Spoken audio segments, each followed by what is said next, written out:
Hey guys, and today we are playing some Syberia, actually.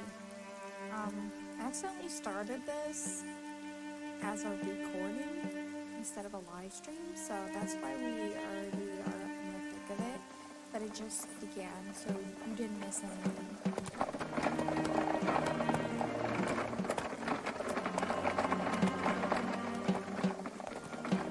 This is louder than I hoped.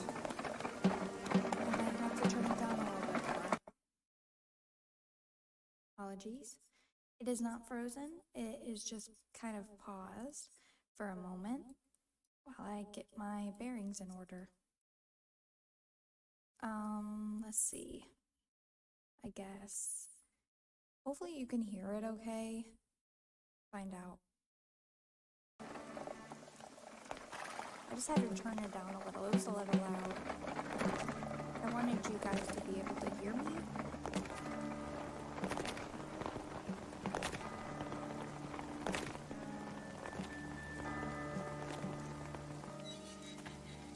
So I've actually played this before, but only like the beginning part.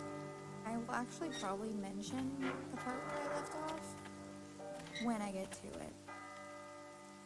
I didn't get very far. We will see if my feelings change. I didn't feel any strong feelings, but I know this has a great fan following, and it's got, I think, maybe 4 games under its belt. So, I mean, it's doing well for itself.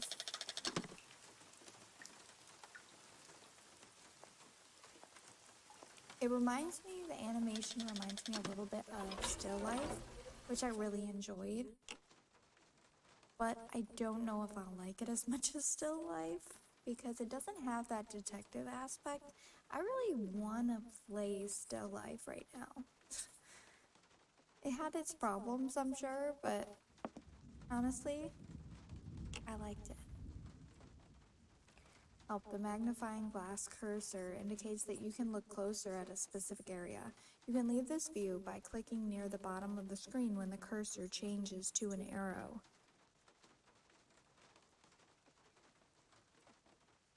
There definitely won't be as much talking as in Quantum Break. Goodness, that game steals my breath away when I have to read the long documents. I just want to give the full experience. I know I don't have to read them, but I just want to give the full experience, like I said.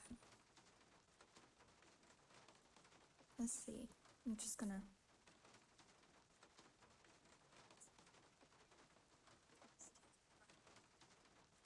Okay, it sounds okay, so we're good. Oh, the walking in this game. It takes some time to get used to. I'm used to using WASD when I'm using a computer to move. And you just have to point and click. Duh, it's a point and click game. Wow.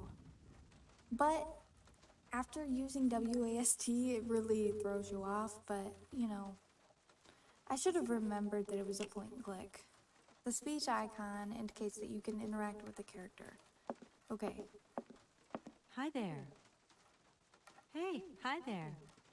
What are you doing? Can I see? No, too difficult. Momo's work very difficult. So, your name's Momo. I'm Kate. Momo do like Hans. He draw. Hans? Don't disturb Momo. Momo work difficult. Will you show me your drawing? No, not finished. Go away. So, your name's Momo. Momo do like Hans. Okay, yeah. Don't disturb. Will you show me your drawing? No, not. Alright. I guess we're I leaving. guess I'll let you continue working.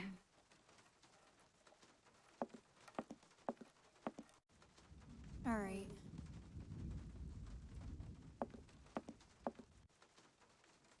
Doesn't look like that works.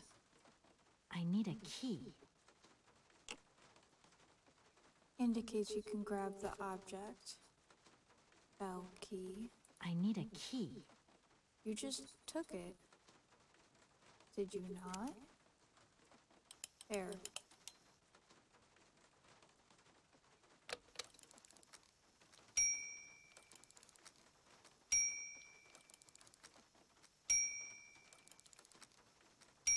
Okay, okay, I'm coming.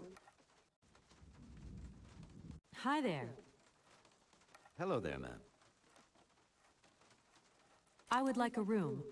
My company should have made a reservation in the name of Walker. The company is Marson and Lormont Associates. The name is Kate Walker. Of course, Miss Walker. You are in room 6 on the next floor up. Thank you. I would like to see my room now. Why, certainly. All right. Can't look at anything? Advertising brochure. The world capital of mechanical toys. Let yourself be transported by the magnificent landscape surrounding Valladolid, a small charming town tucked away in the Alps. I imagine they'll say the name of it, so we won't have to mispronounce it for too much longer, if I did mispronounce it.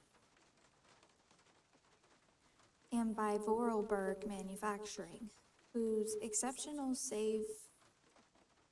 that's French, savoir-faire.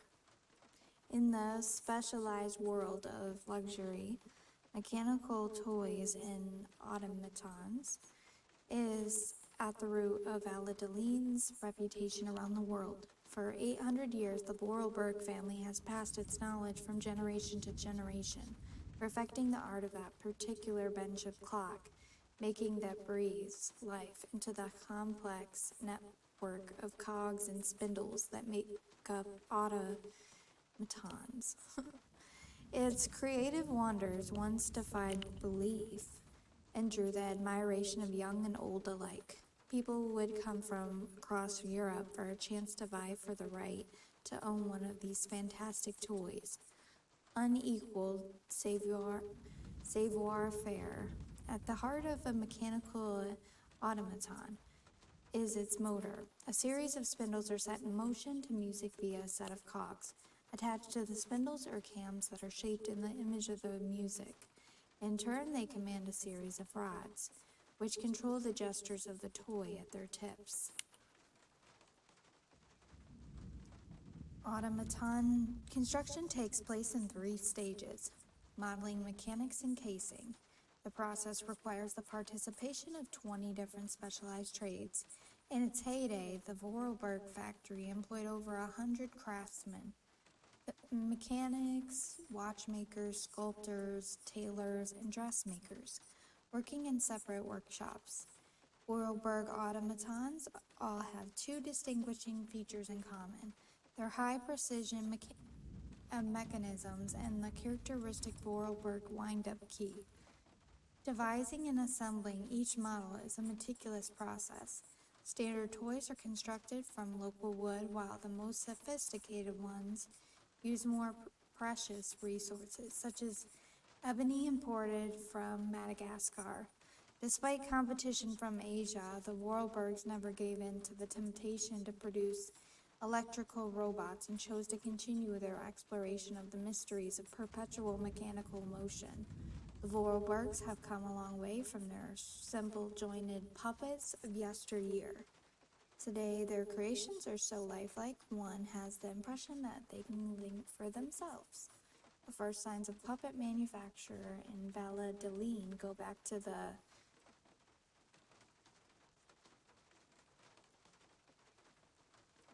that's the 13th century, right?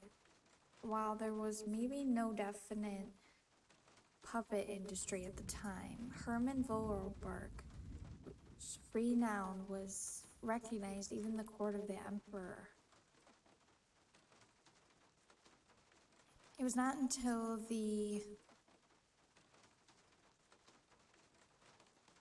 okay, is this whatever century that Charles Vorarlberg founded it'd be like X is 10 and V is 4, right? So it'd be like 16th century, either that or the 17th. The V might be 5.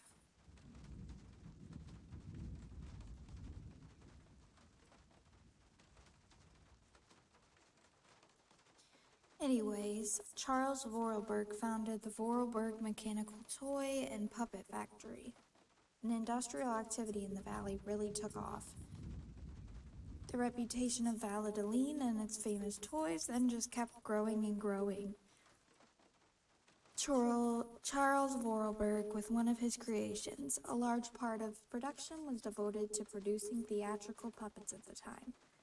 The turn of the 20th century was Valladolid's golden age as expressed in the factory's impressive architecture and the main houses of the town. The Vorarlberg reputation crossed the oceans, dispatching its fine precision mechanisms across the globe to delighted buyers who began to believe that Vorarlberg automatons had a life of their own. Rudolf Vorarlberg managed the business during the glory years of the Vorarlberg factory. Since the end of the Second World War, the destiny of the factory has been in the hands of Rudolf's daughter, Anna Vorarlberg, the last and sole descendant of the prestigious line of craftsmen. This inspiring figure negotiated the business through the end of the war. She breathed new life into production by creating works of art to appeal to experts and enthusiasts alike. Vorarlberg automatons became rare collector items with highly innovative mechanisms of unequaled ingenious even to this day. I think that was it. So we can go to our room I now. shouldn't leave my luggage here. Oh yeah, you should pick that up. I really don't have the strength to take this suitcase any further. I wonder who can help me. Hi there. Hello there, ma'am. Could you possibly take my luggage up, please? Your luggage? Why, of course. Please do excuse me, Miss Walker. We have been neglecting our duties. Guests are so rare these days that we forget our manners. So you're the American woman? Is it true what people say, that you've come to buy the factory? Not factory. Anna's house. Hans' house. Excuse me? Would you quiet down, you mischievous little boy? Ah. I imagine our little town must disappoint you. You see, today is very sad for us. It's a day of mourning. Today is the funeral of Miss Anna. Momo's sad, but Hans not dead. Hans long way away. Anna told Momo. Anna liked Momo very much. That's enough, Momo. Stop pestering the lady. Now go on, scram. Get out of here, you hear? What was I saying? Oh yes, Miss Anna. Such a great loss for Valladolid, it really is. Valladolid. Because now that she's dead, the factory will close. But you're here to stop that happening, aren't you? Our future is in your hands, Miss Walker. What? Anna Vorarlberg is dead? Here's your room. I hope you like it, Miss Walker. You know, the takeover of the factory is very good news for us here. It would make us very happy to see life return to our valley. If only you had seen Valladolid before. It was delightful. People came from all over the world to buy Vorarlberg automatons. Ah, somebody has left you some mail, I see. Automaton. Remember, if you need anything at all, we're not far away, Miss Walker.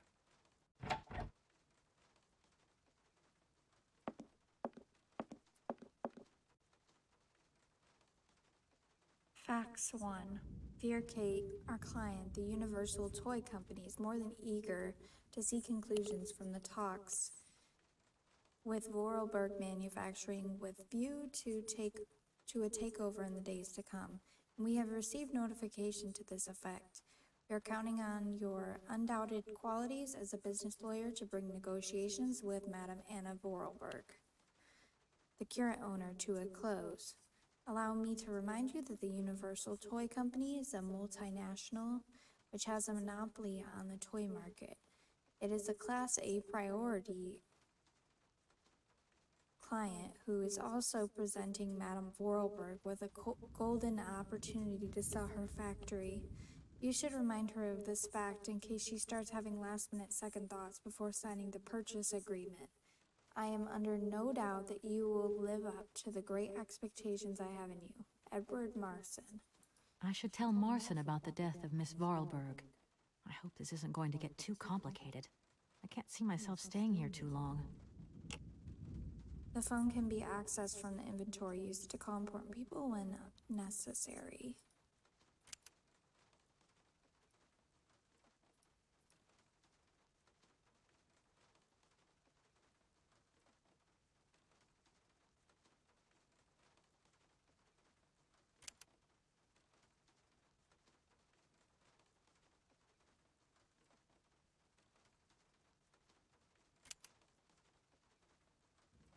I should tell Marson about the death of Miss Varlberg.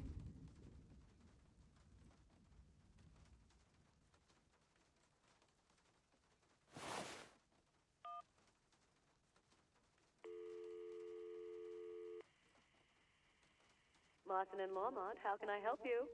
Can you put me through to Mr. Marson, please? It's Kate Walker. Hold the line, please. Nice hold music. Hello, Kate. So tell me, how's the case going? I've just got to Valadilen, and there's a slight problem, Mr. Marson, I'm afraid. Mrs. Varlberg is dead. Ah, that's most unfortunate. But I seem to remember we made provisions for just such a sad eventuality, and we know that there was no heir. Yes, that's right, but... So where's the problem, Kate? Contact the notary right away. I'll get my secretary to fax you his address and an introduction letter from the firm. Very good, Mr. Marson. Right, I gotta go, Kate. Keep me up to date, okay? I just...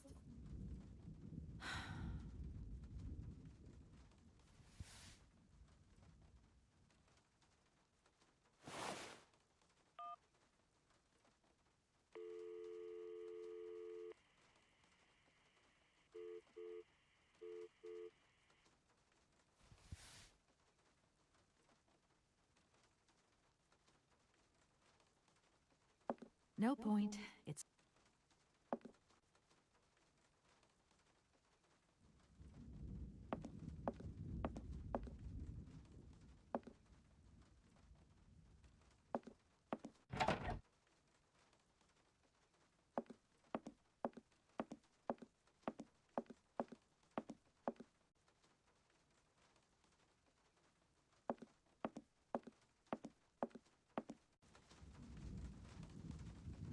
I'm back again. Miss Walker? The young boy who was here earlier talked about, Hans? Who is Hans? Momo was talking about Hans Vorarlberg, Anna's younger brother. But he died a long time ago. Nobody here even met him. I just love all these little mechanical robots. I've noticed there are tons of them here in Valadilen. Be careful what you say. Vorarlberg automatons are not robots. If you want people to like you here, never ever pronounce the word robot. Okay. What is the difference between an automaton and a robot, then? Well, to tell you the truth, no one really knows. I feel bad for mispronouncing that earlier. Who is the boy who was drawing here earlier? Is he your son? Heaven forbid, no, not at all. He's not a bad boy, no. Momo is just a little simple, that's all. What is his connection with Anna Varlberg? Momo is what you'd call the village idiot, and Anna took him under her wing. He must have reminded her of her younger brother, no doubt. And birds of a feather stick together, don't they?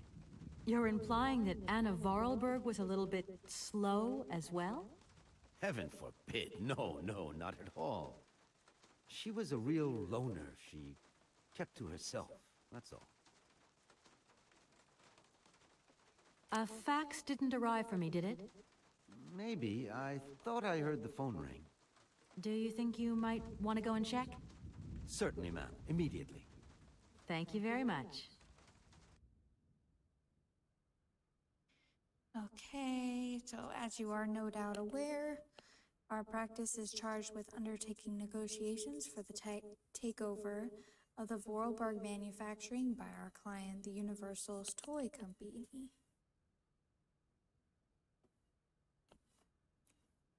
It is with great sadness that we learn of the recent death of the manager and owner of the factory, Madame Vorarlberg, with whom negotiations had started. We are under no doubt that Madame Vorarlberg left you instructions before her death, enabling the sale to be concluded. We should remind you of the significant boost the arrival of the American multinational would bring to the economy of your region. It is for this reason that I'm sure you will give our representative, Miss Kate Walker, a warm welcome. Yours faithfully, Edward Marson. Thank you. At your service.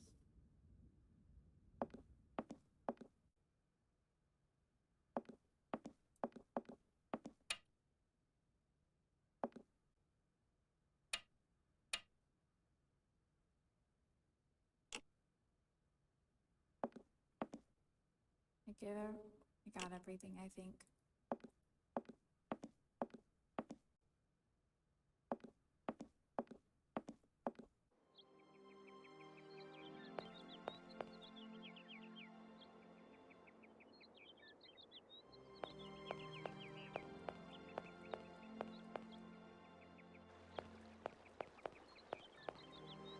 Good morning.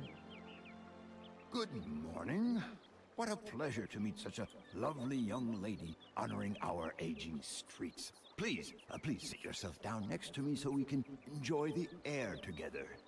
It would be a pleasure, but I'm afraid I don't have the time. Some other time, maybe. I hope so, miss. I remember when these streets were full of vibrant life. In those days, there was a charming encounter to be had round every corner. Our good little town of Valladolid is not what it used to be. It looks like things have changed a bit around here. Our children have all left the valley. They need to earn a living, don't they? Can't really blame them. You have to move with the times, don't you?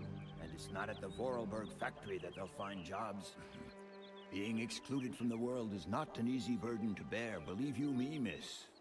But it's such a pretty little village. I can tell you're not from these parts. I hope you enjoy the pleasures that we still have to offer. Good day to you.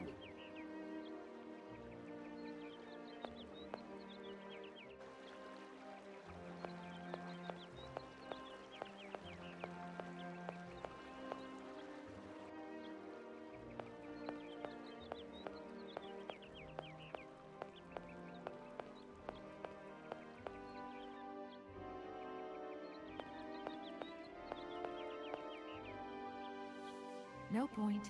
It's long. I'll come back when the funeral.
The door's locked, but I've still got to get in there. I wonder how that works.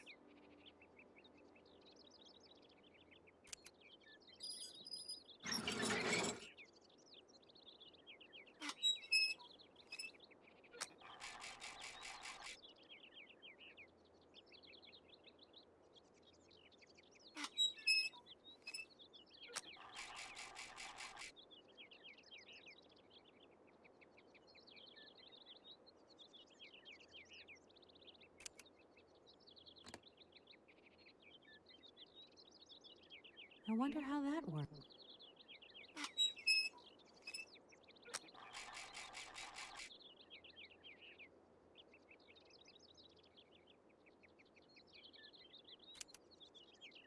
I wonder how that works. Alright, we'll wait.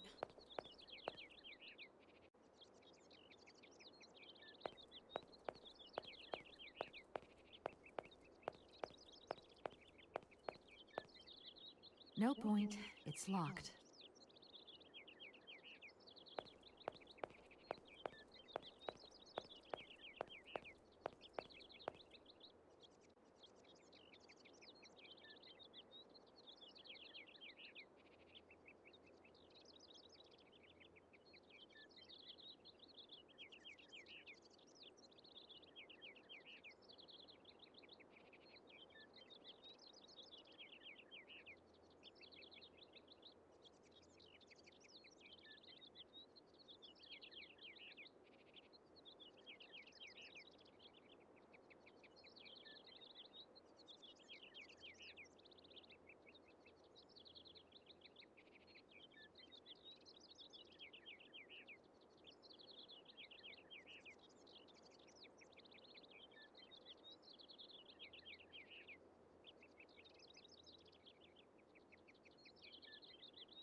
I don't need to do that again.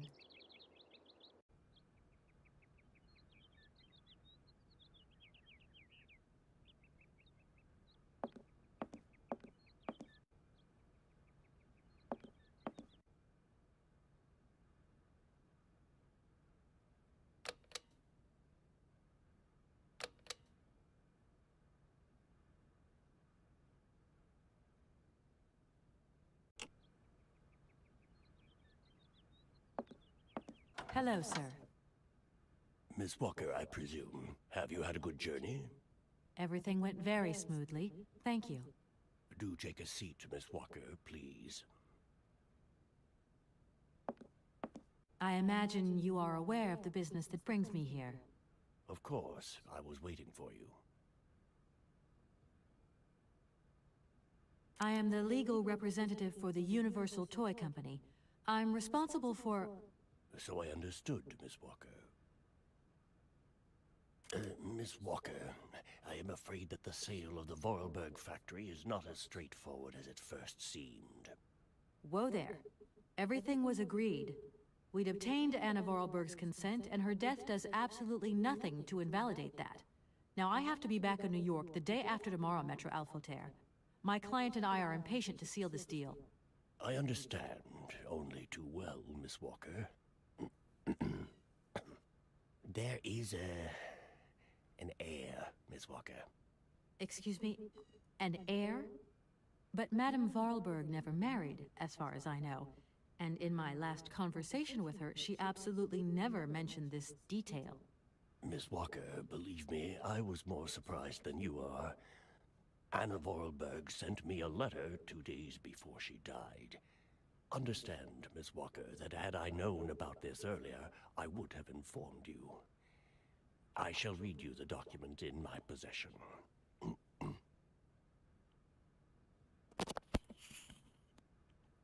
I am so very old. It seems that today life is slipping away from me more quickly than I imagined, and I fear that I will not be of this world to sign the takeover contract for my dear factory. So, I must make this confession to you now. My brother Hans is still alive. It would not surprise me if you find this difficult to believe, but it is indeed the truth. You must remember his death, his funeral too, even though you were very young at the time. It was but a sordid charade dreamt up by our father. To him, the very idea that his only son should wish to leave Baladilen and abandon the family business was unbearable. When Hans left, he preferred to think him dead and make everybody else believe this too. He obliged me to bear this terrible secret as well. I repeat that Hans is still alive, so when I die, it is he who becomes the sole and rightful heir of our factory. Okay, I see. If Hans Vorarlberg is not dead after all, then I just have to sign the contracts with him. I suppose you've already contacted him? Where can I reach him? The second half of the letter informs us that Hans Vorarlberg is somewhere in Syberia. I will leave the document in your hands to read at your leisure. Anna Vorarlberg had no further information to add? Unfortunately not, Miss Walker. I have told you as much as I know. The situation in legal terms is now clear. If you want to conclude this sale, you have to find Hans Vorarlberg. Apparently, there is a body lying in the town cemetery. There also seems to be some ghost wandering around Syberia. It seems you have your work cut out for you. Believe me, Miss Walker, when I say that I am most sorry for this regrettable setback. Most sorry. Great. What now, then? Perhaps you will find out more in the Vorarlberg factory archives. You will find the key in the waiting room. My role in this affair finishes here with the reading of this letter. And now, if you'll excuse me, I must rest. You see, my health is not excellent at the moment, and my doctor forbids me from working for too long. I will not detain you for any longer, Miss Walker. Do not forget to close the door as you go out. Goodbye, sir.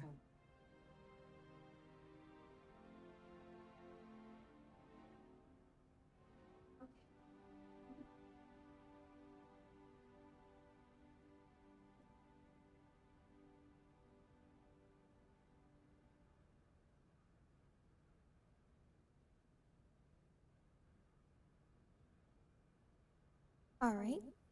Sorry about that.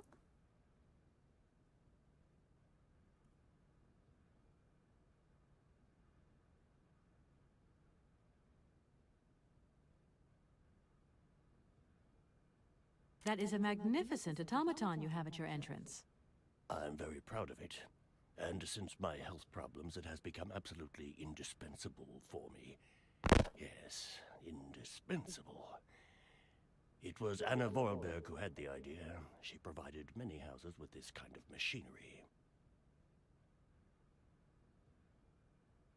Have you ever met Hans Vorarlberg, Anna's brother? I have a few vague memories of him, that is all. I was very young at the time. Very young. If you don't mind, can we come back to that later? At the tavern, I met a young boy by the name of Momo.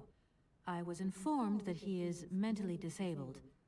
Whatever his condition, he told me about a man called Hans. He's apparently Madame Vorarlberg's brother. Moreover, it appears that Hans is not actually dead. What do you think of that? Let us take one thing at a time, Miss Walker. You will receive all the information you need in due course, you can be sure of that. Okay. You don't find it suspicious that Madame Vorarlberg left us so suddenly? Her death took us by surprise. She still seemed to have so much life left in her. I would have loved to have met her. Anna Vorarlberg was not only one of my most faithful clients, she was also a very dear friend.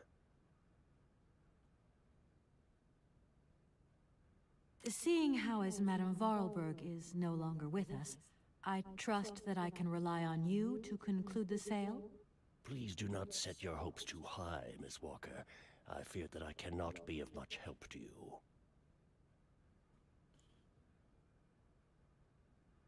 I am the legal... So I understood. Um...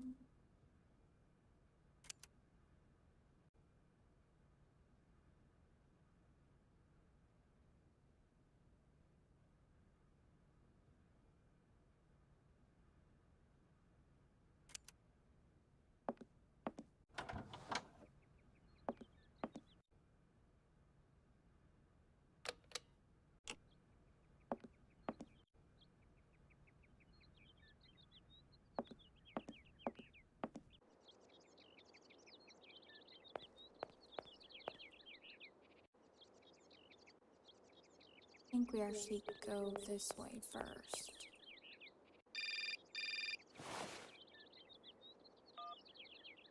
Hello? Kate? Dan, I'm so pleased to hear your voice.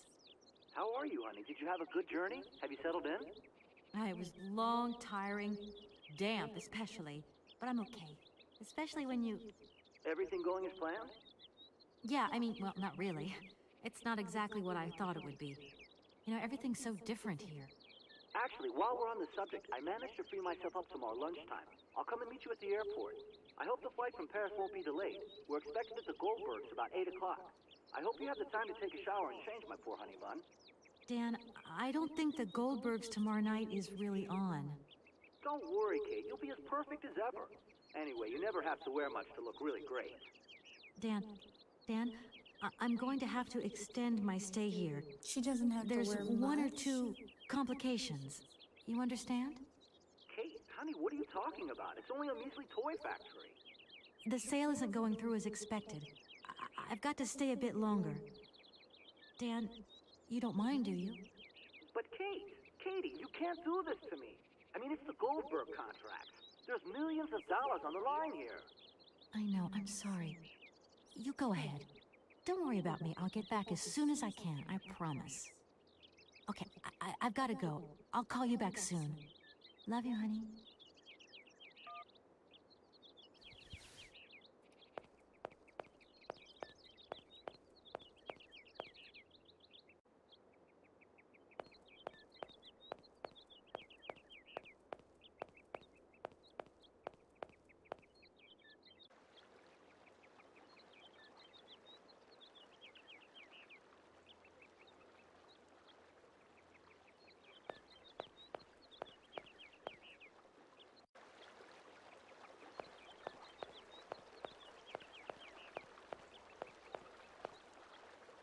Sorry for that noise.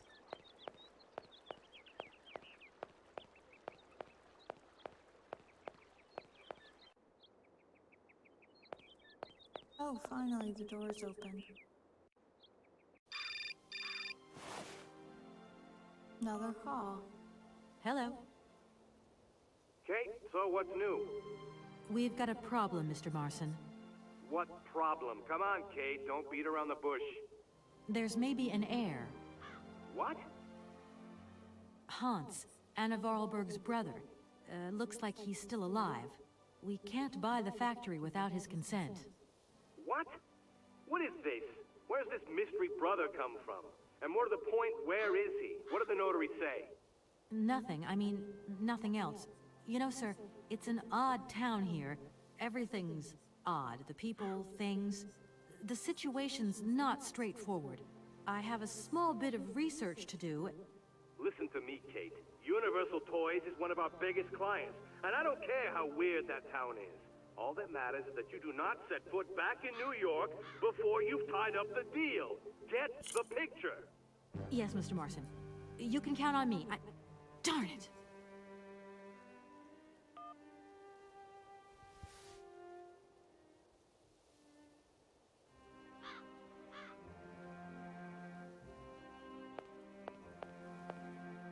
That door is locked. I've got to find another way around.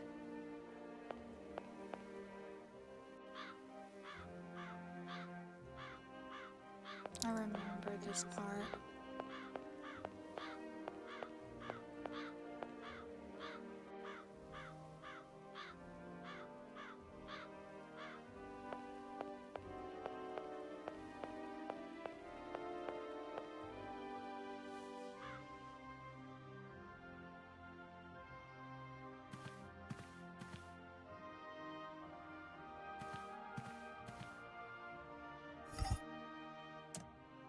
Nice, a key.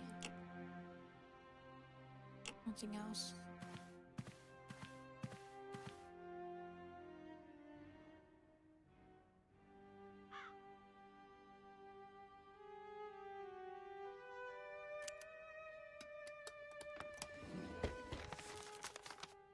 Red punch card.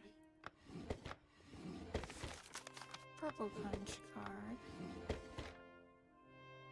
Nothing in there. Nothing in there. Blue punch card.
Perfect.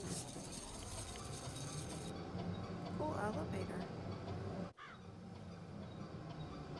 Made it to the top.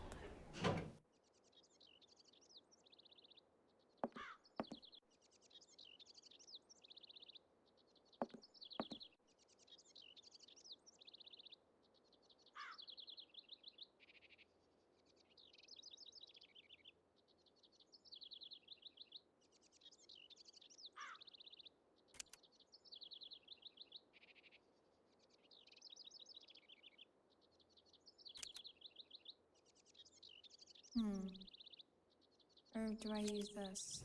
Okay.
Is that Silent Night?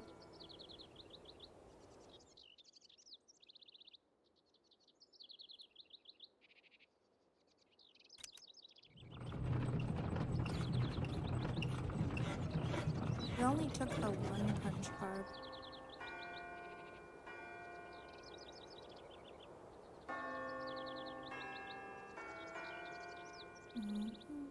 Yeah, that's Here Comes the Bride.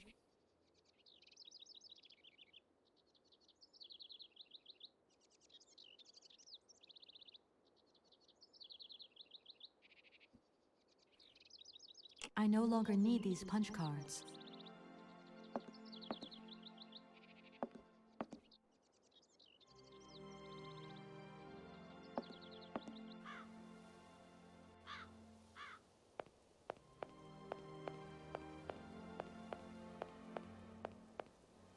No need to go down there.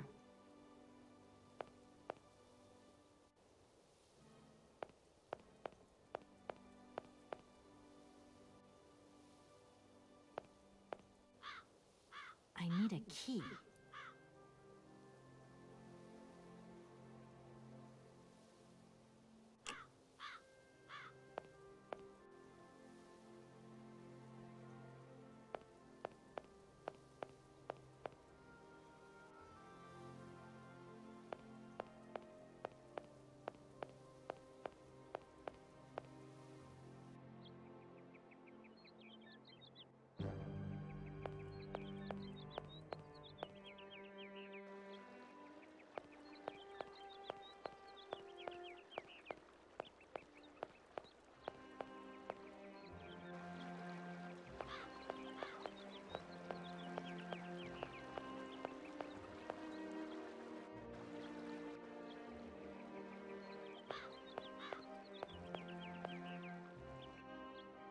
I forgot something at this one place, that the Rotary.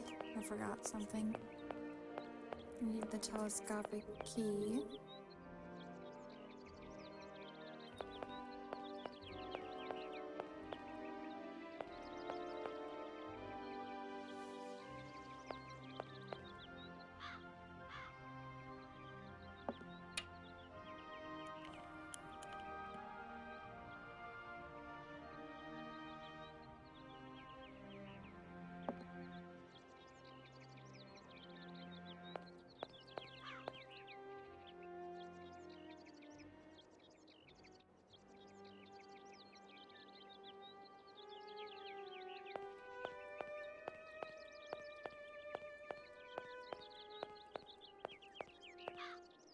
No point. It's locked.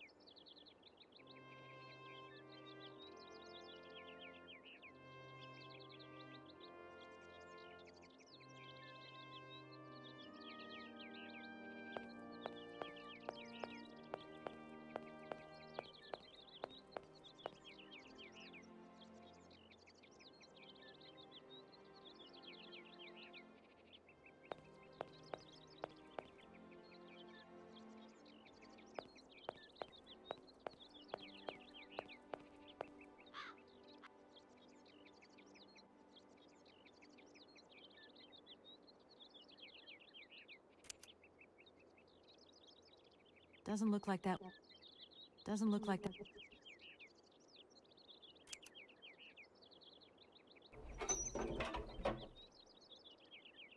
There.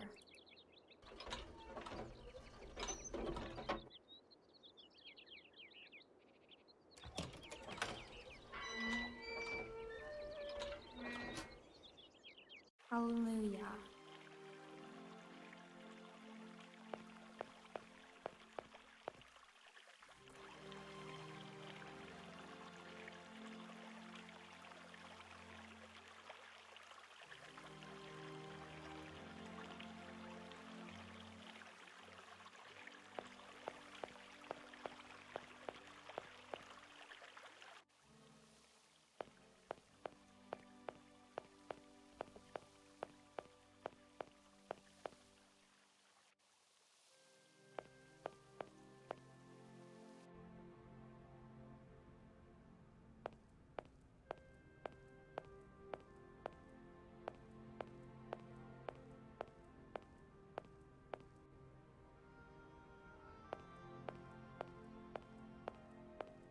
No need to go down there.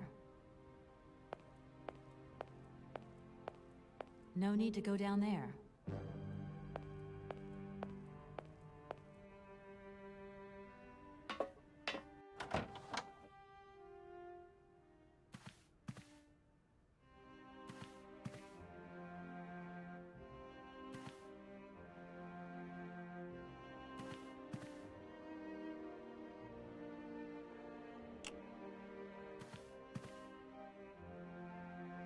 No point weighing myself. No point weighing myself down.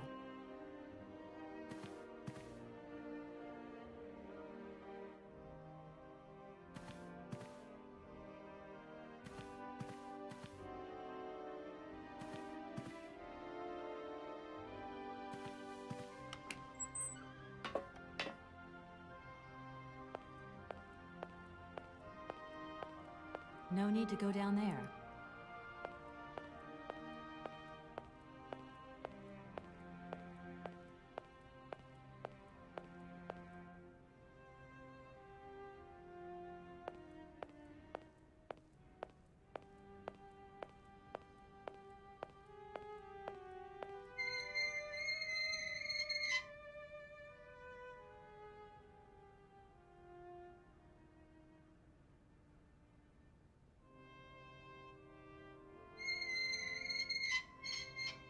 I don't even know what that did.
Door's locked.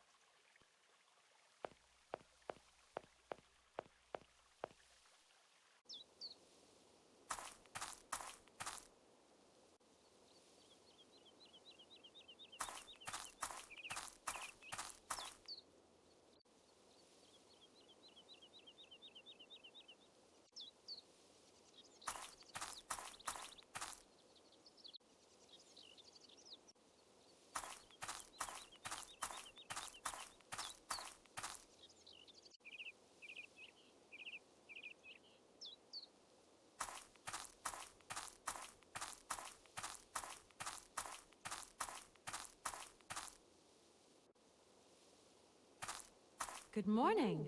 You've got a magnificent garden here.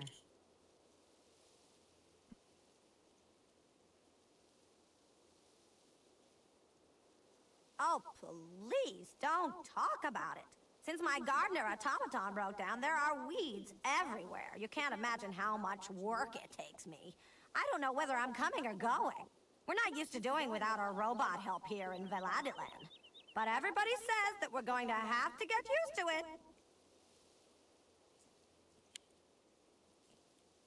She mentioned robots, and I thought they didn't like calling them robots. Funny.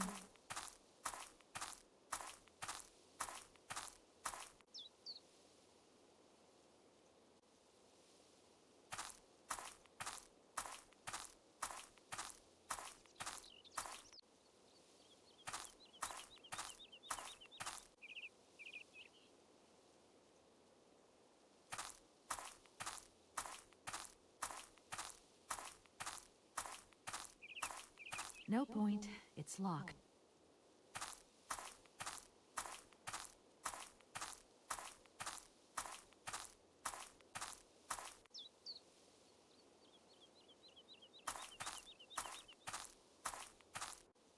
Okay, not the right place. It's actually through here. Wait, no, through here. I meant.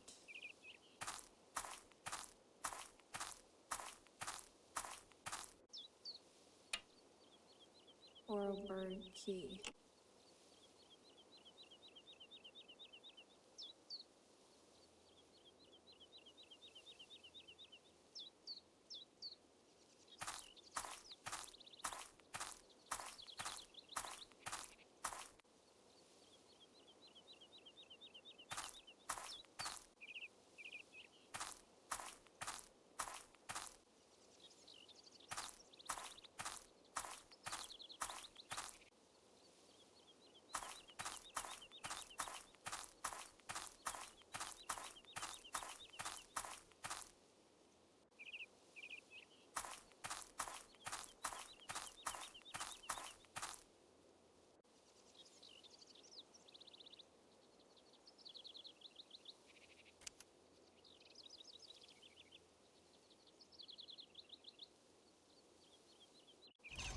There we go. Whoa, that goes high.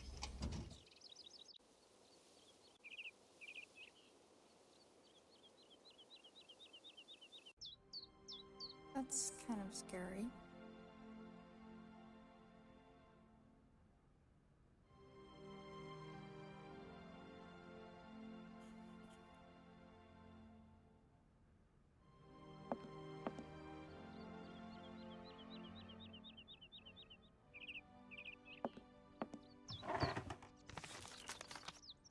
Anna's diary.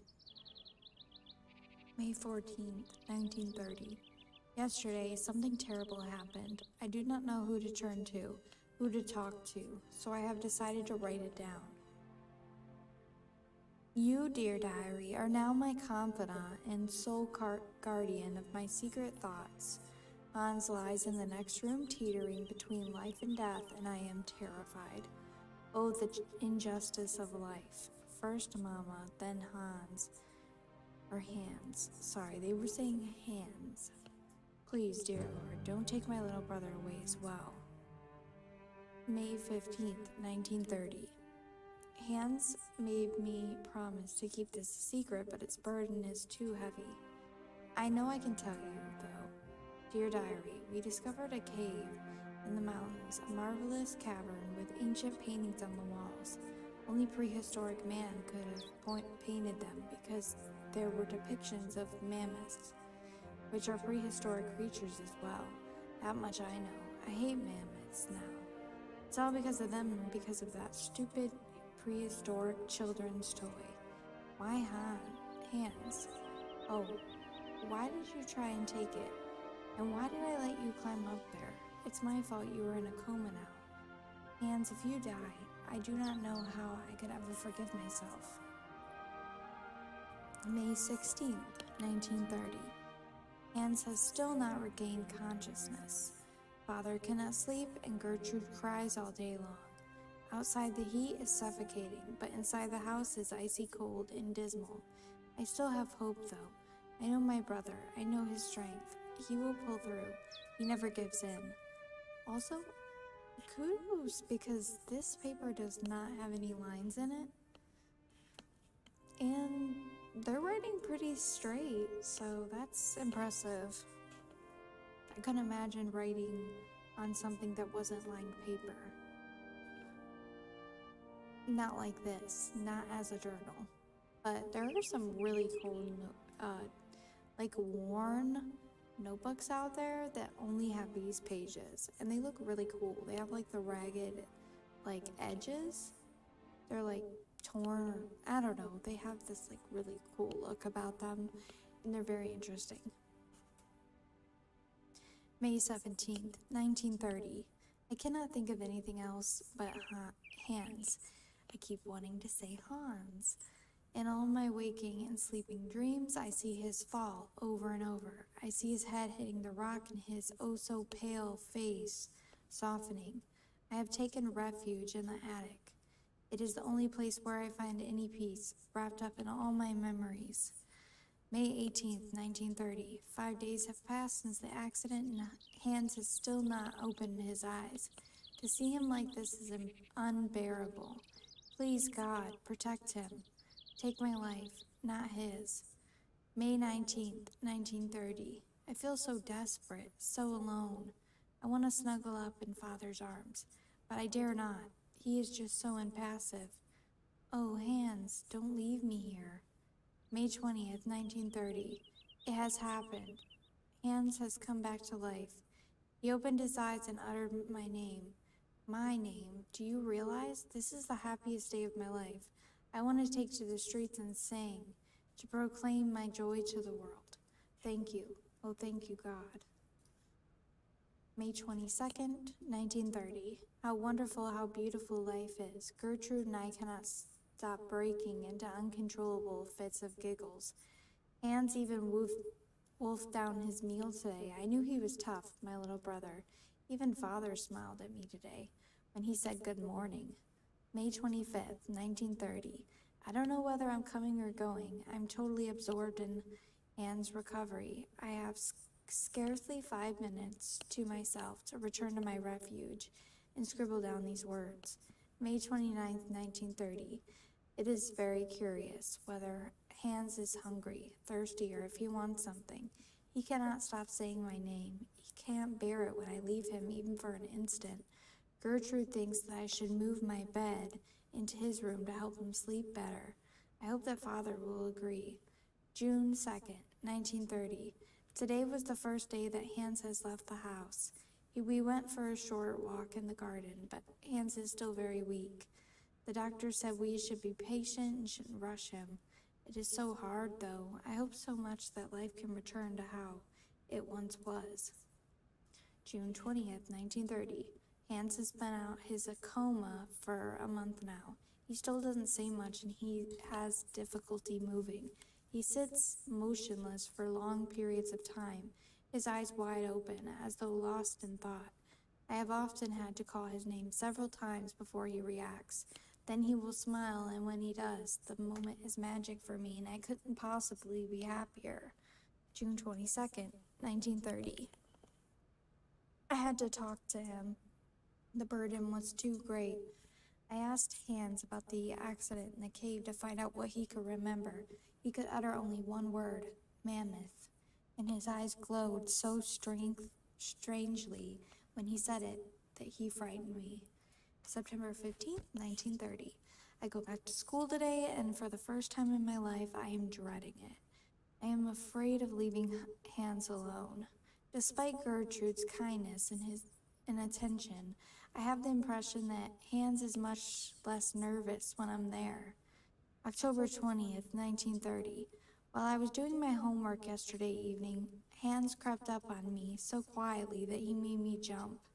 He took a pencil and blank sheet of paper and curiously, he started drawing. It is the first time since his accident he has done anything but daydream. October 28th, 1930. Hans scribbles almost obsessively. It is all he will do, all day long. I feel it annoys Father. Nobody else understands, but I can see that Hans is trying to draw mammoths. November 16th, 1930. Today is my birthday and Gertrude has made me an apple pie, my favorite, but Father has not returned home for lunch and Hans doesn't want to leave his room. The best present I could ever have is to see Hans back on the way to recovery. December 25th, 1930. Snow is falling. It is so beautiful. January 10th, 1931. The doctor visited to examine Hans. He seems happy that my little brother has fully recovered his faculties. It truly is a miracle. I don't understand why he doesn't talk more, though. Why isn't he livelier, like he was before? February 9th, 1931. It is Hans' birthday. Why do I keep doing that? Today he is 11 years old. I have the strongest of impressions that actually he has lost 5 years rather than gained one more. February 24th, 1931. The doctor has just left. I saw him whispering with Father. Their serious expressions worried me awfully. What could they be hiding from me? I'm grown up now. At the age of 15, you can understand everything. I love how people say they're grown up when they're like 15 years old. You're getting there, but you're not quite grown up yet. I am too scared to ask Father what is happening. March 15th, 1931. I have been thinking, and it seems to me that Hans' attitude isn't normal. The shock of the fall in his coma must have had much more serious effects than we first imagined. Hans, my dear brother, what is happening to you? April 4th, 1931. I have discovered the truth. Hans is stunted physically and mentally. I eavesdropped a conversation between the doctor, Father, and Gertrude. Gertrude buried her tear-filled eyes in her apron, and Father muttered the word retard under his breath. How could he say such a thing? Oh. April 13th, 1931. It is Easter, and we're on school holidays. This means I can spend all day with Hans and protect him from Father's permanent dark moods. He cannot accept the fact that Hans, his only son, will stay in this state forever. April 14th. 1931.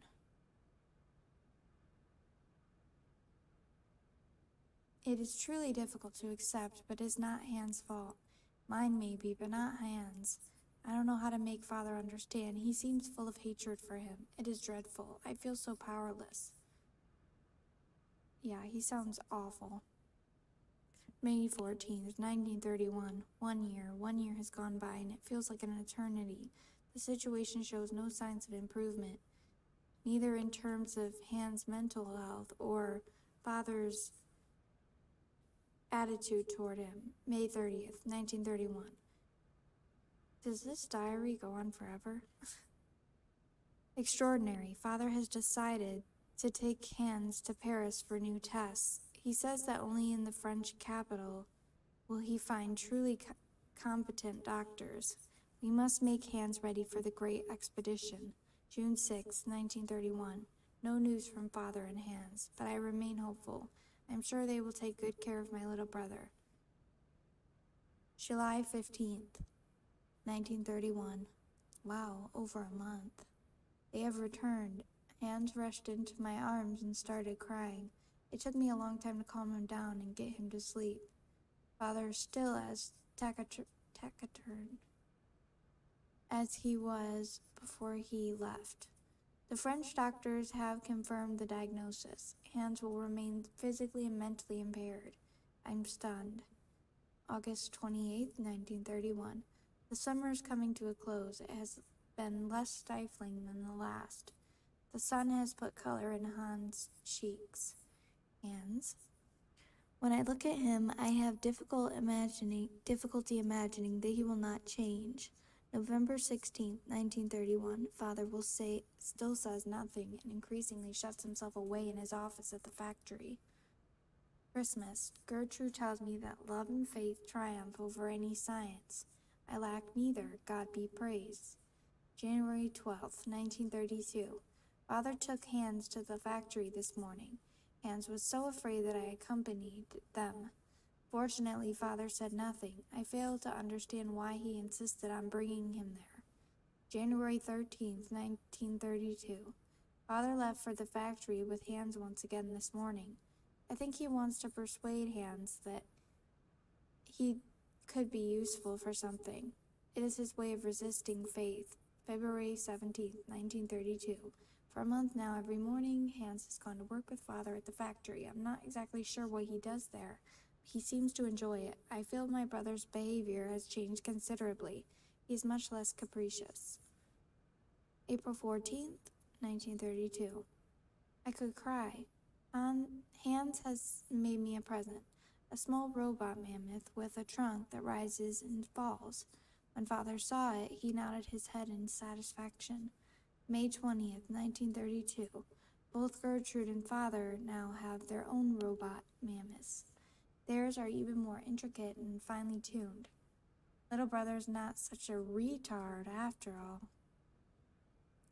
October 15th, 1932. Hans' mammoths now walk, raise their trunks, and wag their tails. It's incredible. December 22nd, 1932. I met the head of the factory workshop, Mr. Grips, this morning. He says that for a young lad of 12, Hans is very gifted. It is a shame he only makes elephants. February 11, 1933. Father and Hans were locked in a long discussion yesterday, or should I say Hans was locked in one of Father's long monologues, as it is inconceivable that Hans should go to school like other children. Father wants to take him on as a worker at the factory. However, Hans will have stopped making his own little devices. Hans' silence, his half-gaping mouth, and staring eyes finally sent Father off in a rage. February 12th, 1933. I tried to broach the subject with Hans. I suggested he should obey Father. Learning a craft at the factory is his one chance to do something constructive with his life. He's so gifted and takes so much pleasure in making automatons. He did look like he wasn't listening to me, but I know he'll think about what I said. February 20th, 1933. It's not that Hans cannot speak, it's rather that he doesn't want to speak. He uses the least possible words for communication, except with me, but he is still very economical with words. May 15th, 1933. Incredible. Hans was not just satisfied with learning how the assembly line works. Instead, he has completely redesigned it. Father and Monsieur Grips are taking a serious look at his plans. July 10th, 1933. Father has wanted to talk to me about my future since I passed my exams. He wants to send me to university because he says my intelligence is astounding. My heart was beating so loud. It is true I do love studying, but I couldn't bear to be away from Hans. September 2nd, 1933. What a ghastly summer. I have been permanently torn between my desire to go to university and my refusal to leave my brother. I talked about it with Hans, but he said nothing. That same evening, I found my own little mammoth broken. Ooh, he did not like that. October 9th, 1933. Hans had another fit of hysterics at dinner again. Father announced that Han's new assembly line would soon be finished. However, they have removed the automaton parrots that shout orders, as they were deemed superfluous. Huh? Hans was livid. He hurled his soup dish to the ground and stormed off to his bedroom. What will happen between the both of them when I'm not here? October 17th, 1933. Despite my scruples, I am finally leaving. Hans has not talked to me for a week. Father would not understand if I told him why I wanted to stay. My heart is so heavy. Christmas. It is so strange to be home. I had never left home for such a long time before. Once we were alone, Hans did not stop talking. Words just leaped from his mouth. How we laughed at his excitement. He presented me with a delightful little ballerina to replace the mammoth, he told me. I was so touched that I started crying. Distance has done nothing to harm the strong bond between us. September 10th, 1937. Oh, yeah. Wait. No.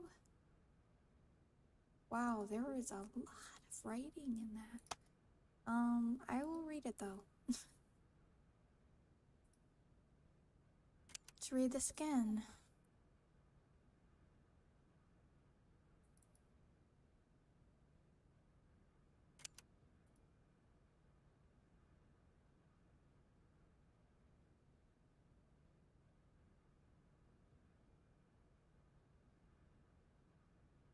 Oh, I already messed up.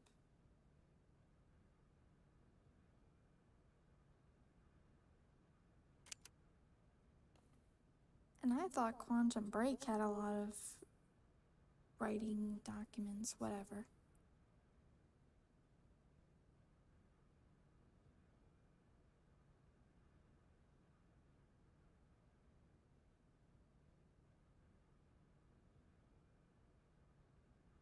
Okay, there we go. September 10th, 1937. It is strange to pick up this diary once more. At first, my impulse was to tear it up, but I resisted and instead succumbed to my second desire, which was to write for a while. I am alone in my attic once more. I have been home for 2 months now, and after a summer spent living with the intense joy of being reunited with my brother. Hans has returned to the factory. Father has aged so, and Gertrude's arthritis causes her terrible pain. September 13th. All in all, these last 4 years have been kind to Father and Hans. Their relationship is less tense.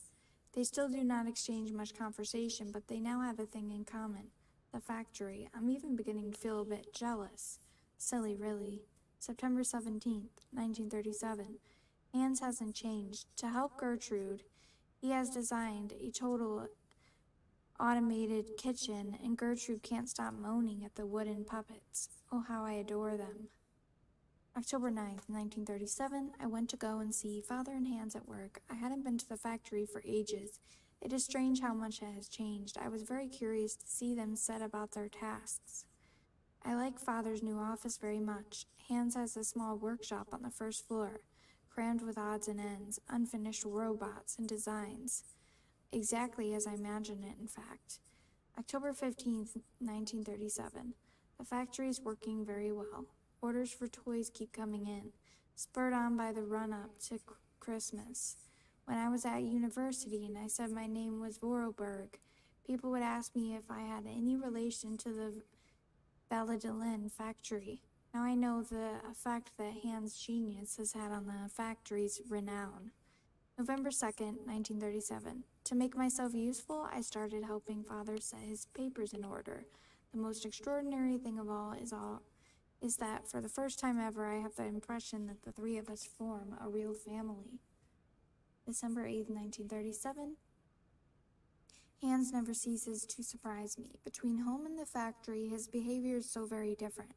In his workshop, he's serious, concentrated, a proper young man who keeps his eye on everything going on, constantly on the move and in control.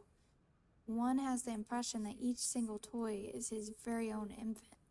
At home, he turns back into a child once more and is either moody or a happy-go-lucky buffoon. Christmas, the most wonderful Christmas of my whole life. Hans and I could not stop giggling like children beneath Father's disapproving glare. I know that he was only pretending, really. Our hearts are so full of hope. January 5th, 1938. Hans came to see me in my bedroom yesterday evening. I felt terribly awkward, terribly ill at ease. I might have guessed. Hans wants to leave.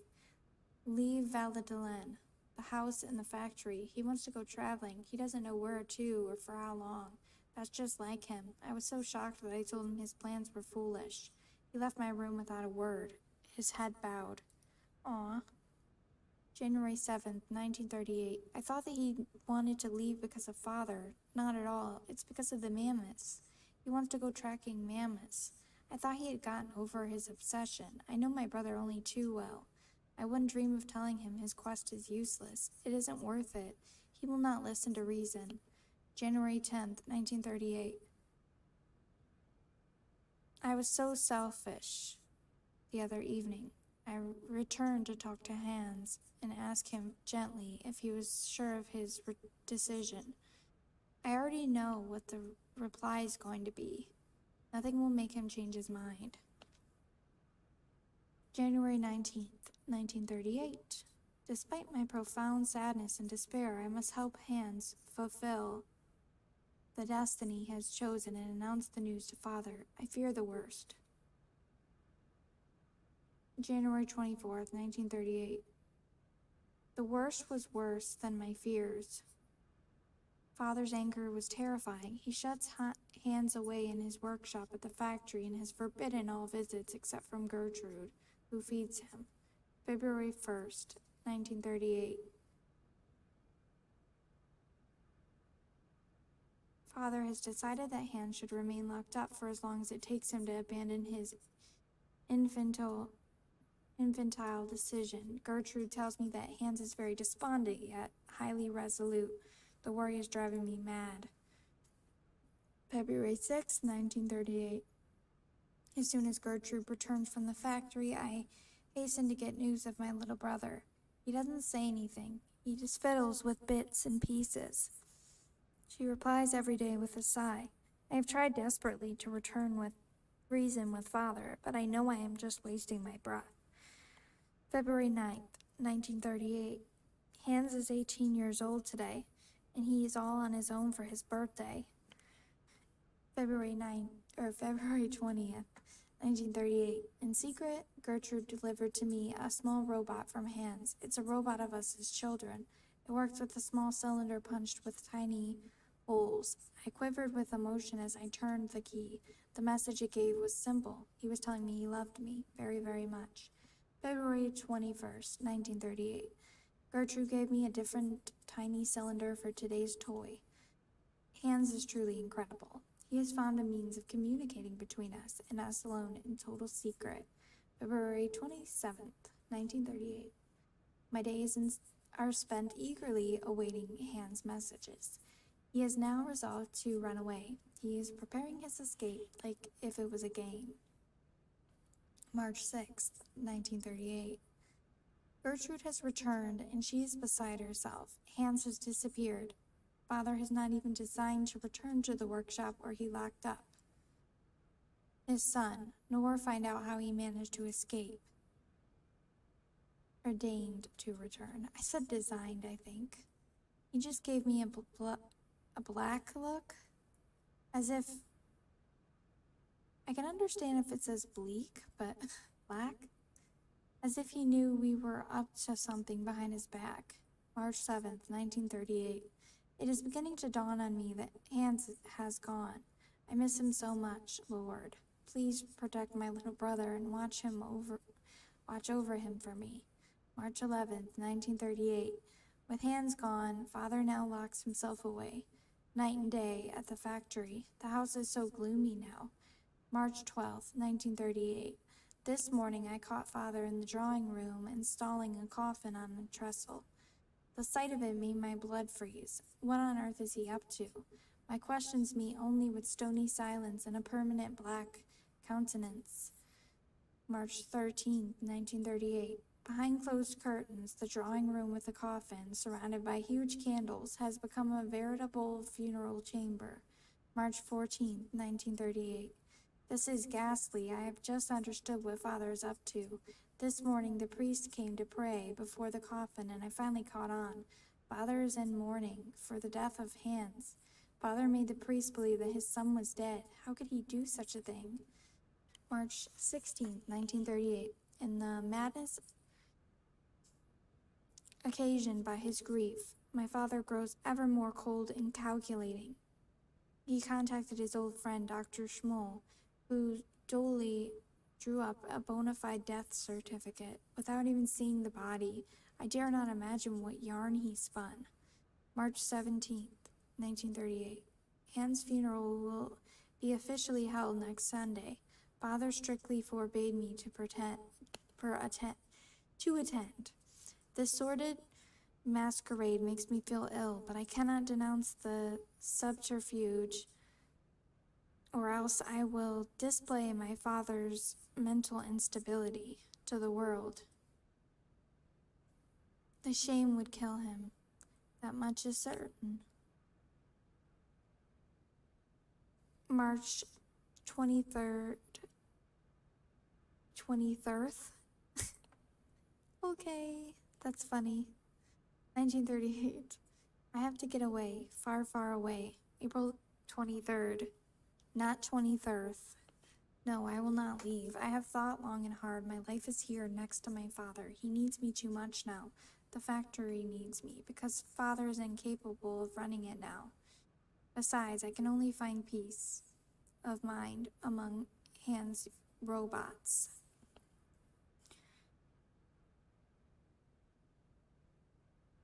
And how shall I know when he has sent me new ones if I am not at home to receive them? Wow, I've been reading this for like over 20 minutes now. No, I shall not leave. My destiny is to remain here and keep watch. Was that it? Finally? Was that it? Really? Okay. That took a long time. 20 minutes. Okay. I guess we're moving on now, finally. Good to know, though. It's good to know the story. It's gonna be important for backstory.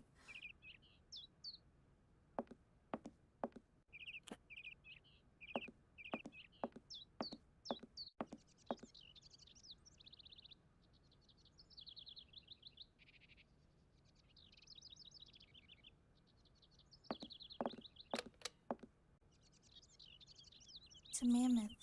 Hands, 1932.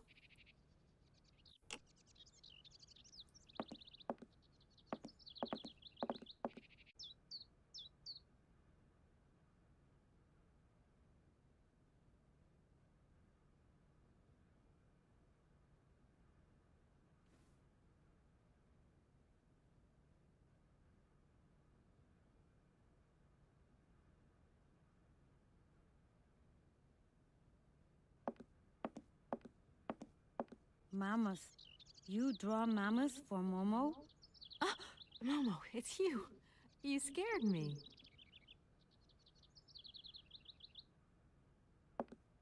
What are you doing in here? Momo want mammoth picture. Like Hans' picture. Sorry, I haven't got a picture of a mammoth with me. Take paper and pencil and draw mammoth for Momo. You don't give up easily, do you?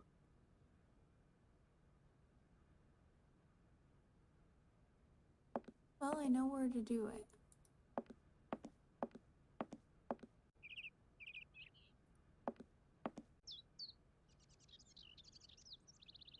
She's like, I'm just gonna cheat and trace.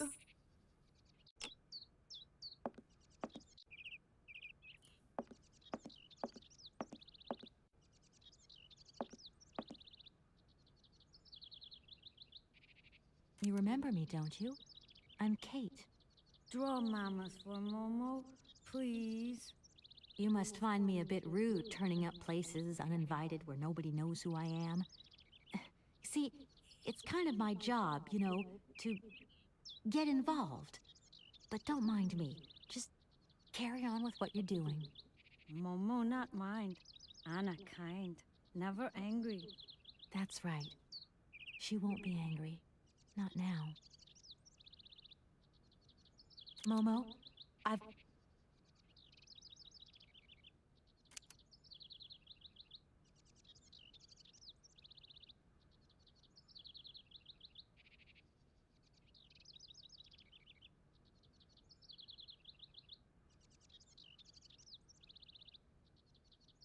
Thank you. Momo happy. Now follow Momo. Momo show his secret to Kate.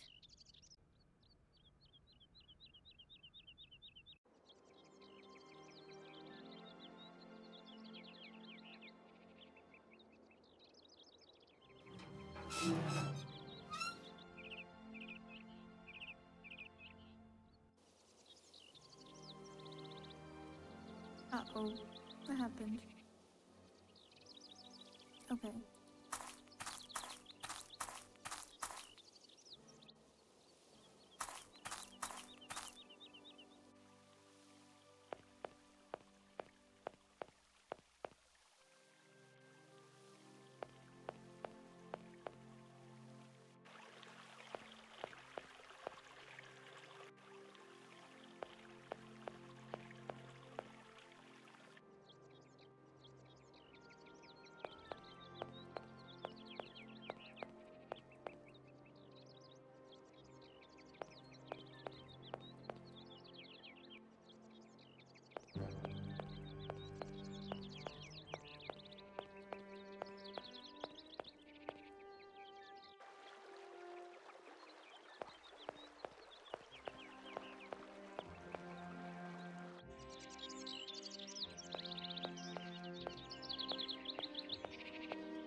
It's a shame this boat's been left to rot. Now it's full of holes.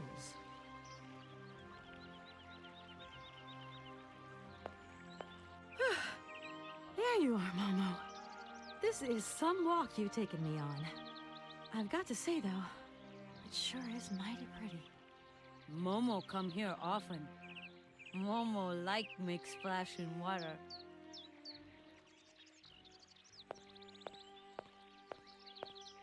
Momo, I've got something else I want to ask you. Why have you brought me here? Mammoth doll in cave. Very important for Hans, Anna say. Cave? What cave? Where? Momo not liar. Tell me, Momo, do you really think that after all these years, Anna's brother is still alive? Anna always say Hans go away, but Hans come back maybe. You are a strange one, Momo. I'm beginning to see why Anna Vorarlberg liked you. Momo, Momo look like Hans. Momo very proud. It must be fascinating to live in a village full of automatons. Automatons made by hands. Difficult work. When Momo big, he do like Hans. Momo friend of automatons. Tell me, Momo, did you come here a lot with Anna? Mm-hmm. Anna like Momo. Anna like Hans. Anna on journey. Right. Now we're here. What do we do? Kate and Momo throw stones in water. Momo, we're here because of the cave. Something to do with the cave. Momo and Kate, friends.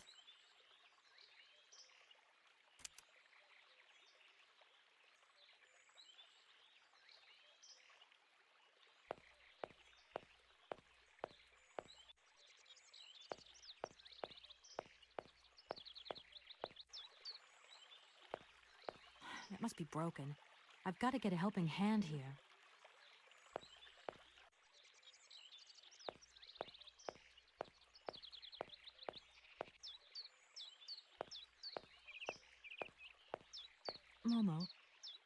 got something else I want to ask you. Can you help me, please? What do? Help me open the dam. Momo's strong.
Mammoth toy doll.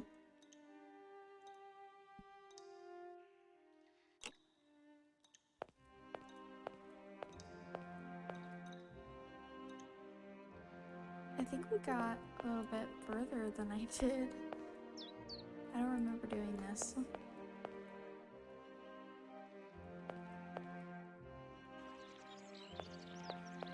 Like I said, I didn't get very far. I don't know how long these games are, but I don't think I got it very far. That would have been weird if I did.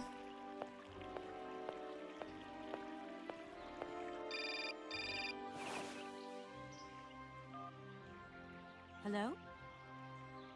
Kate? Is that you? Well, yeah, who did you think it was?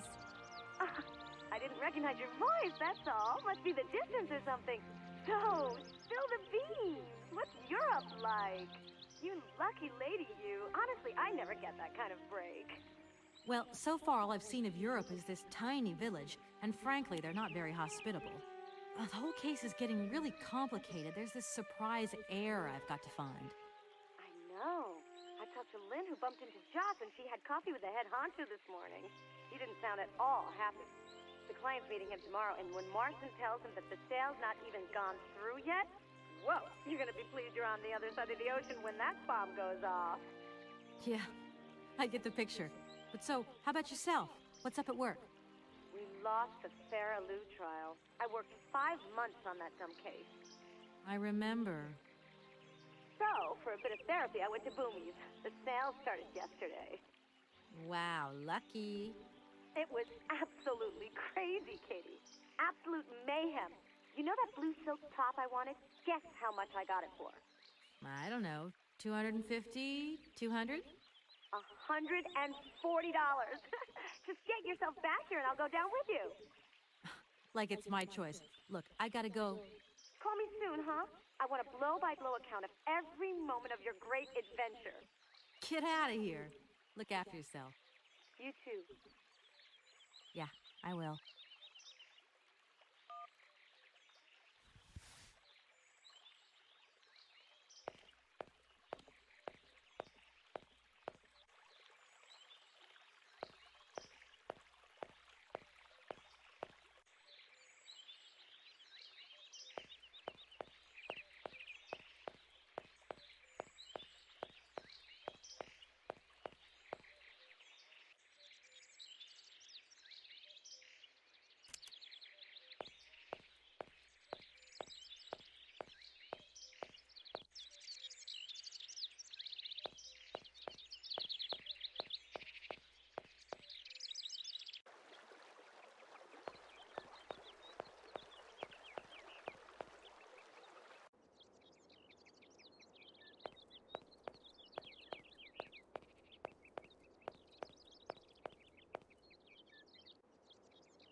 Looks like this game isn't very long at all. I did not know. But it's not very long at all, so I'll probably finish it. I don't know if I'll finish it today, but I'll finish it pretty quickly. If not, probably tomorrow.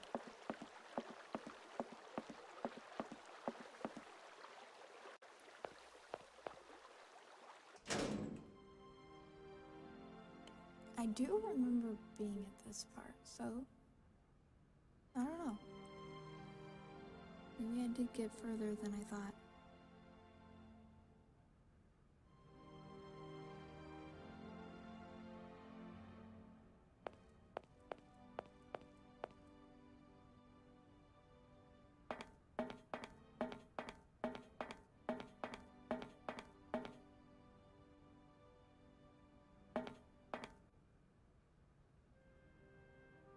If that's going to work, if that's going to work, it looks like something's missing.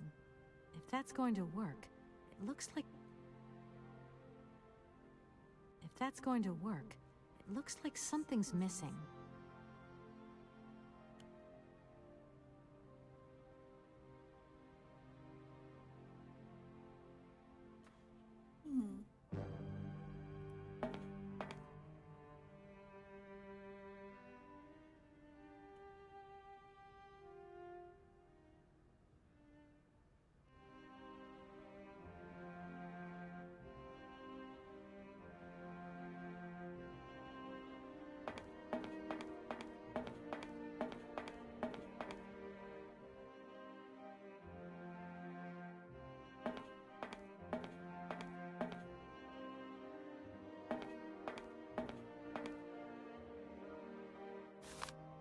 Dear Hans, I know how much you dislike the written word, but I do not have the time to forge you a voice cylinder.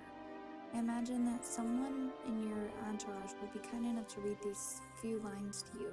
Receive your latest set of plans. Your project is extraordinary.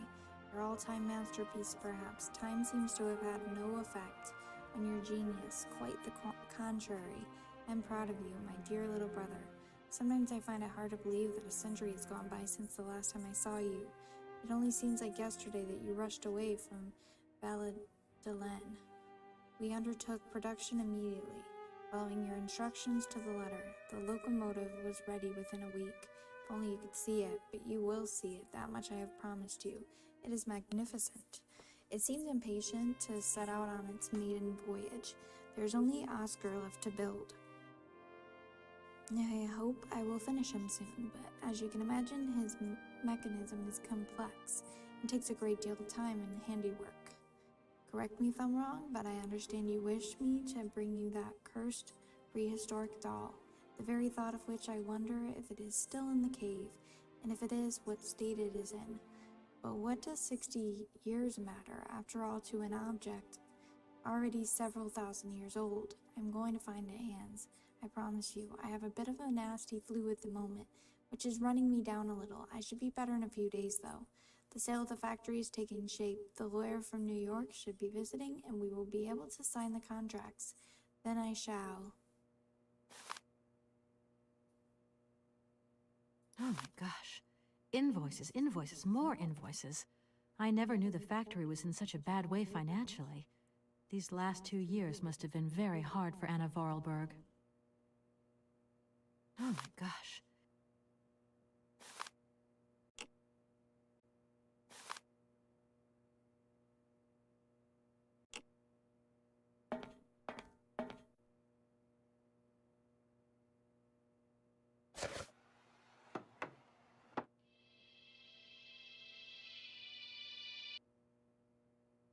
Music cylinder.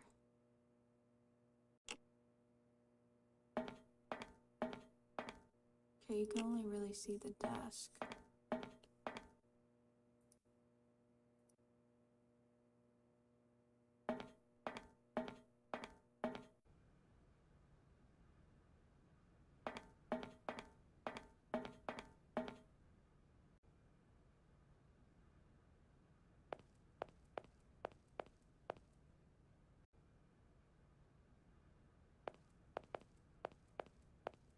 All from Mother.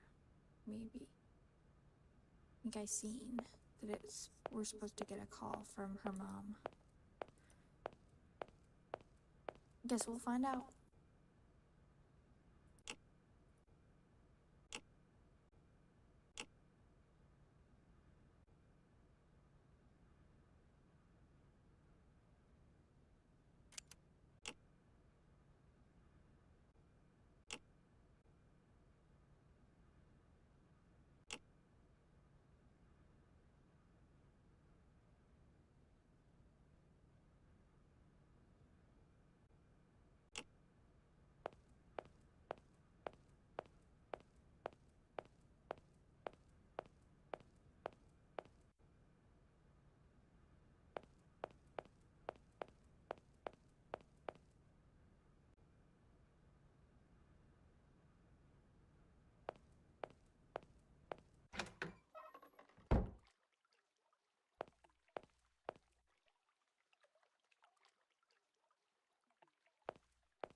Hmm.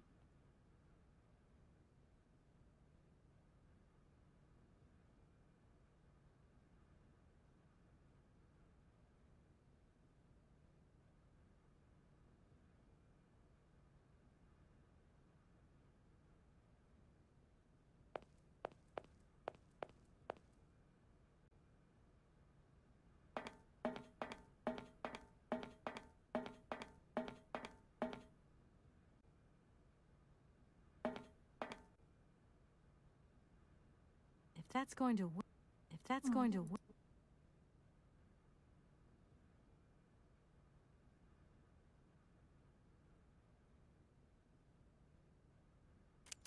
if that's going to, if Yeah, that's I don't going to know what work, I'm doing. if that's going to work, Yes, I know. Something's missing.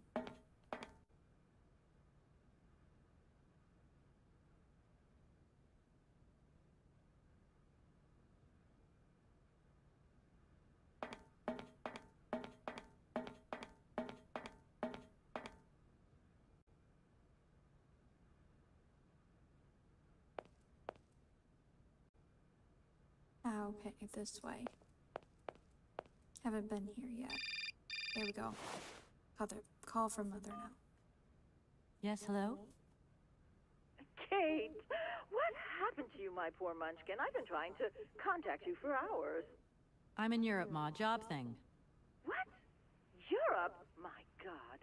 Oh, I've got such happy memories of Europe. Some of them even involve your father, but that's enough of that. Tell me, where are you? Paris? London? Venice? Valladolid, yeah. I know, it's a bit out in the boonies. What in the world are you doing out there? You know, business. I've got to see through the takeover of some old family business that's got a few debts. It's a really charming place, but there's one or two weird things going on here. I can't go into it now. Oh, well, that's right. Your old mother's too dumb to understand it. You really do take after your father sometimes. Mother. She said I'm too Kate? dumb. You'll never guess who I saw yesterday? Ma, I haven't got a lot of time, you know. Frank! Ma, please. I've got to go. Frank! Frank Malkovich, the Russian opera singer. Well, maybe you don't remember him. He was quite a star in his day. Listen, Ma, I really don't have the time. I'll call you back. He is as charming as he always was. We spent the... Mom, I really have to go. I'll call you back, I promise. Lots of love. Kate!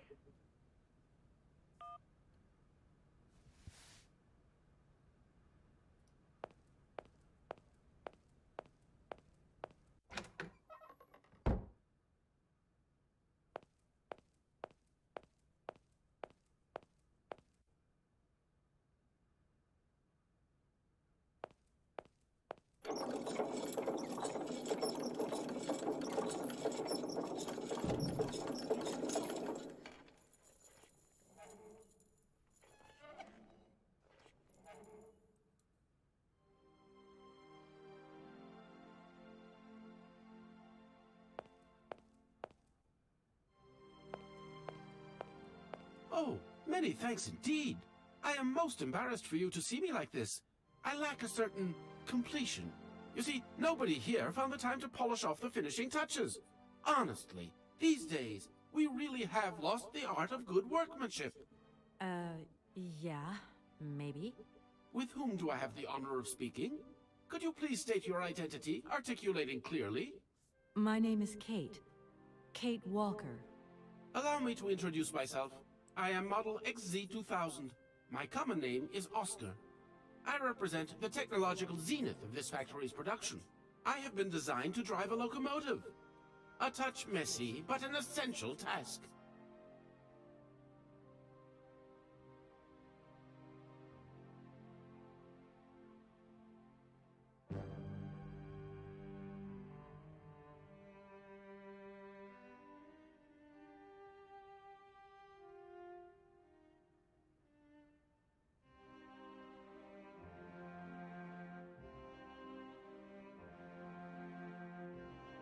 Have you logged my first and last name?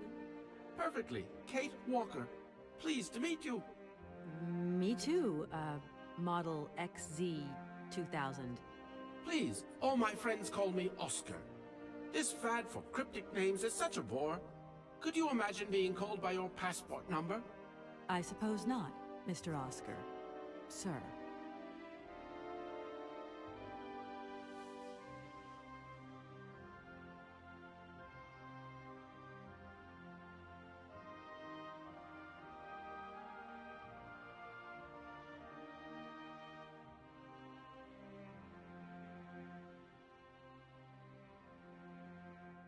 Do you know where I could find the factory paperwork?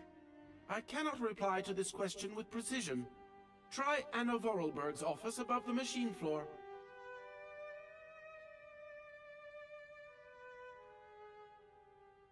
When you are complete and totally functional, can you help me gather information about Hans Vorarlberg?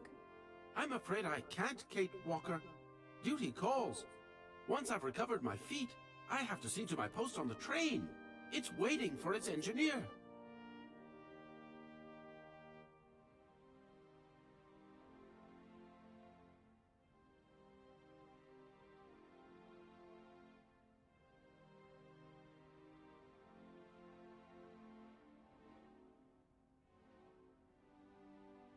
Does the name Hans Vorarlberg mean something to you? Of course, he created me. But I'm sorry to say that I am yet to meet my maker. Have you any idea where he might be right now? No, Kate Walker, but I am sure I would experience great metaphysical satisfaction in his presence.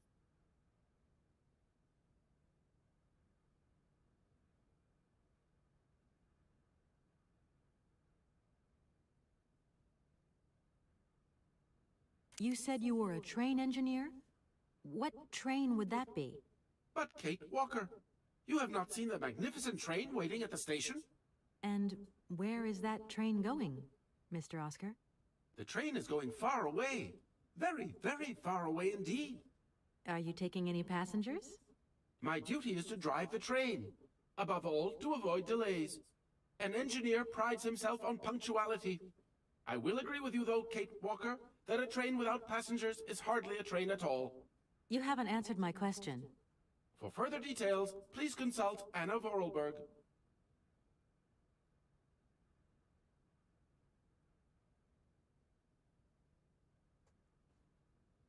Do you know Momo? No, Kate Walker. You are a very strange robot. Automaton, if you please. I'm sorry, I didn't mean to offend you. Automatons have an additional soul auxiliary, you understand? I think so.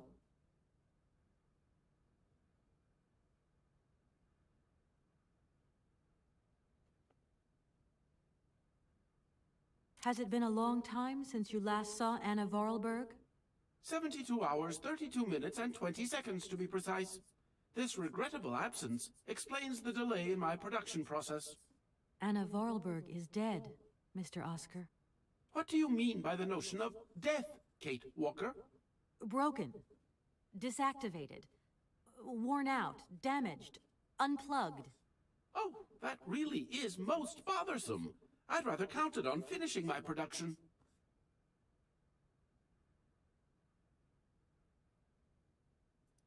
Can I be of use to you? Why, you certainly can. I absolutely must have my feet. My hands are model XZ2003. My feet are model XZ2005_B. Be careful. The model XZ2005_A has evidenced some rather embarrassing performance failures. Like bugs? Automatons do not have bugs, Kate Walker.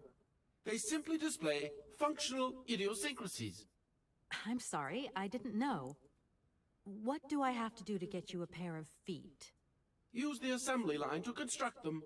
You will need a production punch card, on which is recorded my body design data. Here is my own punch card. Okay, I'll give it a go. Thank you, Kate Walker. Okay, so it is a lot longer than I thought. In this little thing, it makes it look short, but it's actually 12 hours in length. Depending on if you explore, then it's a little bit shorter. Oscar, I am delighted to have met you. See you again soon, I hope. Yes, Kate Walker.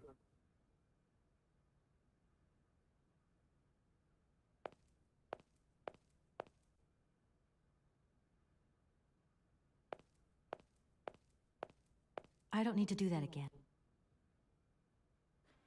Okay, how do I get out of here then?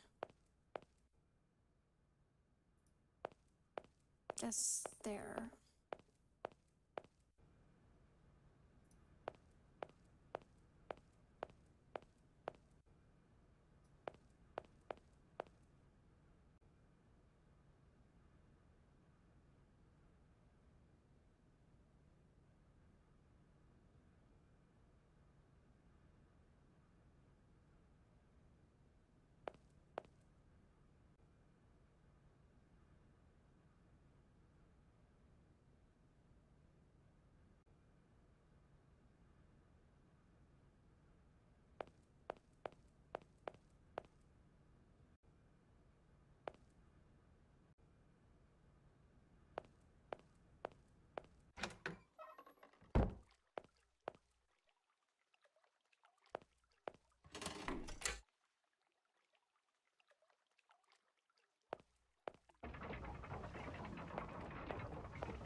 I already looked here.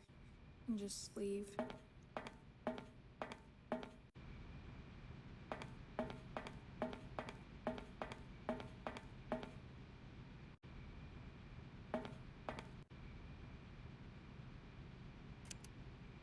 If that's going to work, it looks like something's missing.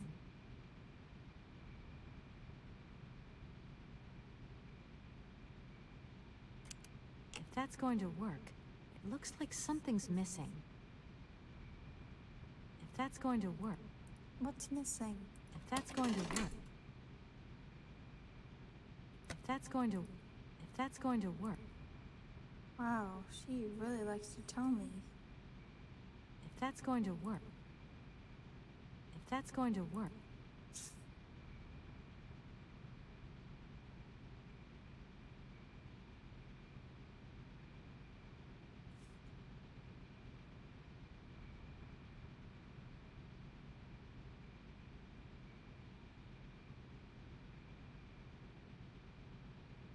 If that's going to work.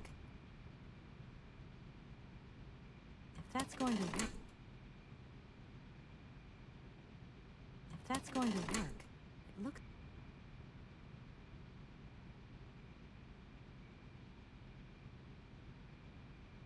If that's going to work, it looks like something's missing. If that's going to work, if that's going to work, if that's going to work, Okay. if that's going to work, if that's going to work, if that's going to, if that's going to work, She hates if me. that's going to work, if that's Why? going to work, it look, if that's going to work, it looks like something's missing. If that's going to work, if that's going to, Okay, I if get that's going that. to work, if that's going to work, if that's going to work, if that's going to, if that's going to work, Oh if my that's going to gosh. work, Okay, hold on. Let me if see. that's going to work, Why?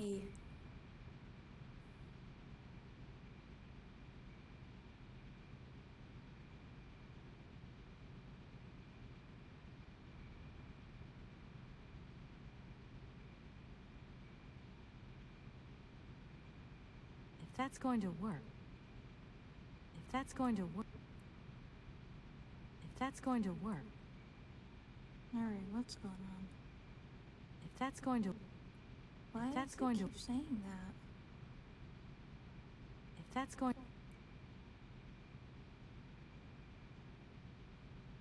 if that's going to work,